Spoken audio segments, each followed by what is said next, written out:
al Día con Hernán Higuera.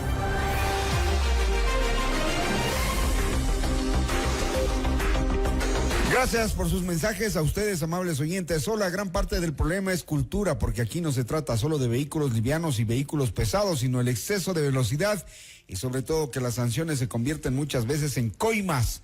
Aquí el más vivo me pasa por la derecha porque le estorba y los límites de velocidad no son respetados. Deberíamos volver a los radares y a los controles automáticos y con tecnología. Todos aquellos conductores que cometen infracciones cuando creen que nadie les ve. Ese es el método, nos dicen por acá. Marco Vinicio Arias, estimado Hernán, ¿y qué hacemos con los buceros? Cargan más de 100 personas, son 100 familias, y andan como Ferraris cuando se corretean, se pasan semáforos, atropellan gente.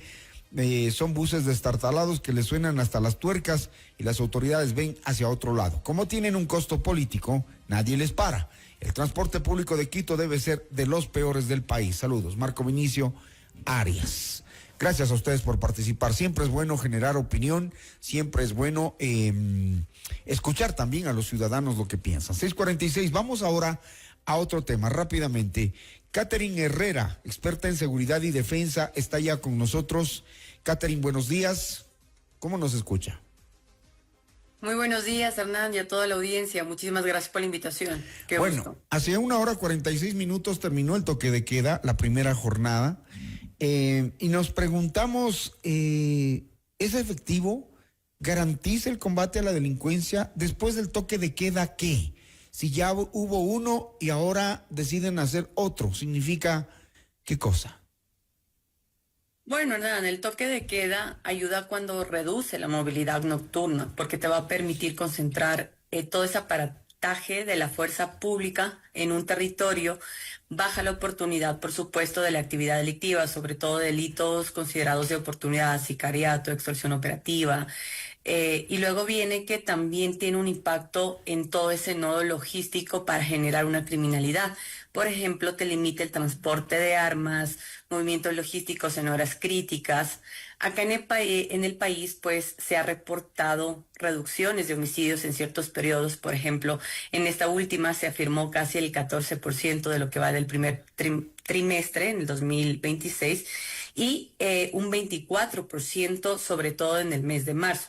Pero el problema es que los grupos criminales acá en Ecuador se están adaptando, es decir, mueven las operaciones al día, desplazan la violencia a otras provincias. Por eso nosotros ahora tenemos como provincia que se suma el toque de queda Pichincha, usan a menores de edad para realizar estas actividades delictivas y claro, continúan utilizando zonas estratégicas del país para generar crimen organizado, como son puertos, fronteras. El tema de minería ilegal sigue intacto y claro, genera mucho más una corrupción, como mencionarlo, una corrupción local, pero también que se adapta muchísimo para lo que es la dinámica tanto de crimen organizado como lo que yo denomino el crimen desorganizado. Si nosotros queremos hacer una evaluación de si te funciona o no un toque de queda, primero hay que hacer una evaluación de los homicidios antes, durante y después, no únicamente quedarme a la semana siguiente o al día siguiente de finalizar un toque de queda y tener un periodo similar, o sea, a ver qué pasó el primer trimestre del anterior año, qué sucede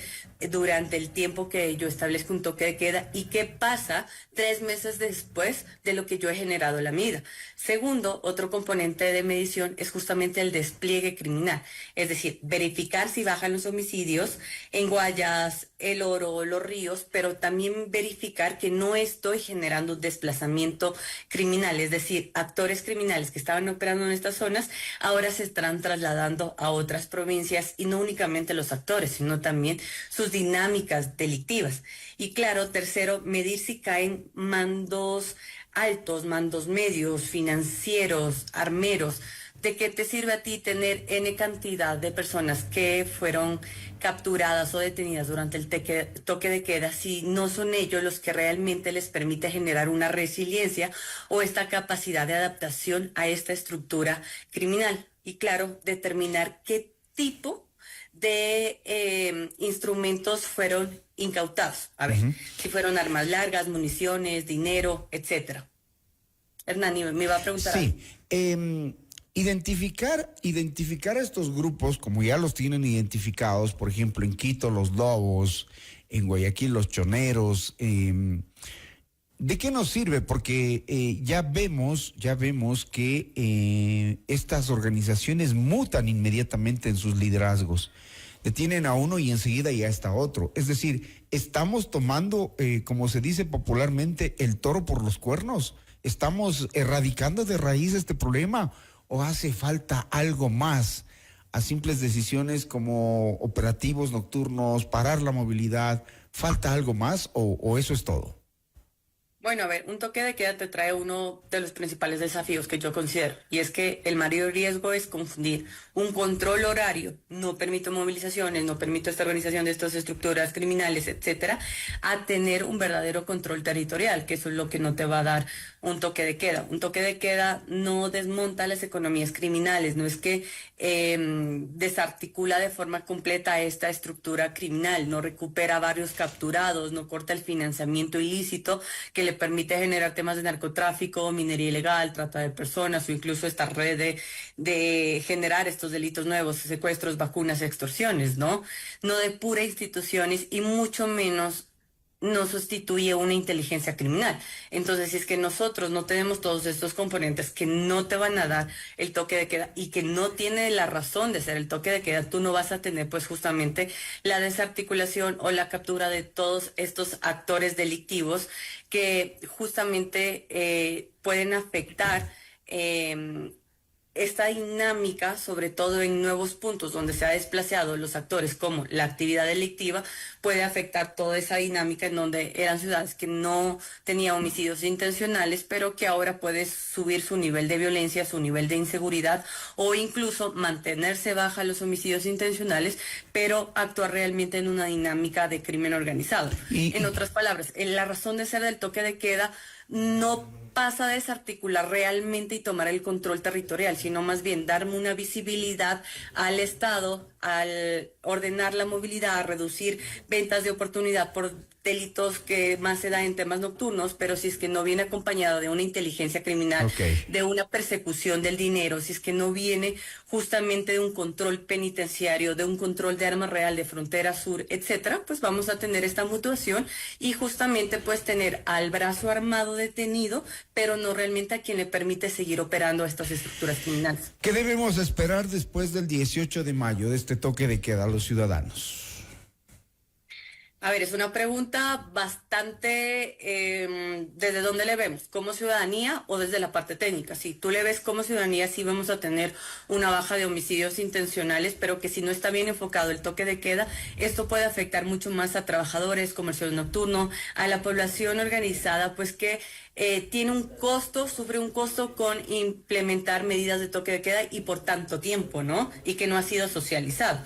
Ahora, de forma técnica, tú tienes que, sí, te va a reducir los homicidios intencionales, pero puedes sufrir un efecto globo o un efecto rebote. ¿Qué quiere decir esto? Que en otros puntos van a venir con una capacidad mucho más fuerte, porque hoy por hoy nuestras estructuras criminales tienen mayor fortaleza armamentista, logística, de dinero, etcétera, que simplemente pues se van a desplazar de estos actores de un punto a otro y al momento de que cuando salga esa zona de toque de queda pueden regresar de una forma mucho más fuerte y con una capacidad de resiliencia en donde ya no únicamente los toques de queda funcionan, sino es necesario de tener una actuación mucho más amplia. Por eso yo insisto, a ver, hay que determinar en cada uno de los puntos qué es lo que tenemos. Un crimen organizado, narcotráfico, minería ilegal, tráfico de armas, etcétera, o tenemos un crimen desorganizado que te afecta directamente al ciudadano. Si es un tema de que hay secuestros, vacunas, extorsiones, eso es crimen desorganizado y eso se ataca con política pública integral, en donde la fuerza pública no es suficiente, sino también tú necesitas como Estado atender las necesidades urgentes que tiene ese barrio, garantizar la certeza de la pena y, claro, fortalecer mucho más una gobernanza de seguridad. En cambio, un crimen organizado, si tú no realizas un tema de persecución del delito, persecución financiera, inteligencia criminal contra inteligencia criminal, porque hay una corrupción sistémica entre estas estructuras criminales y estos actores privados, estatales, tú poco o nada vas a funcionar, porque el día de mañana, como bien lo mencionaste, aparece un nuevo actor que no te permite acabar la estructura de los lobos o los choneros, sino más bien tú te tienes que adaptar a, bueno, cómo será la nueva modalidad de este actor delictivo. Muy bien, Catherine, nos ha quedado claro en torno a cómo funciona el tema del toque de queda y lo que se requiere y se necesita para de forma conjunta ir erradicando este tema que nos copa, sobre todo la vida diaria, digamos. Uno se despierta y con esa preocupación de ¿y ahora qué va a pasar? Ojalá este tipo de decisiones y medidas técnicas que se han tomado y que rigen desde la noche de ayer, madrugada de hoy, garanticen su efectividad. Estaremos el 18 de mayo pues evaluando todos los trabajos que se harán durante los siguientes días. Catherine Herrera, experta en seguridad y defensa, hablándonos de la vigencia del toque de queda. Muy gentil, Catherine. Gracias a ti, Hernán, y un saludo a toda la audiencia. Un saludo, muchísimas gracias. 6:55.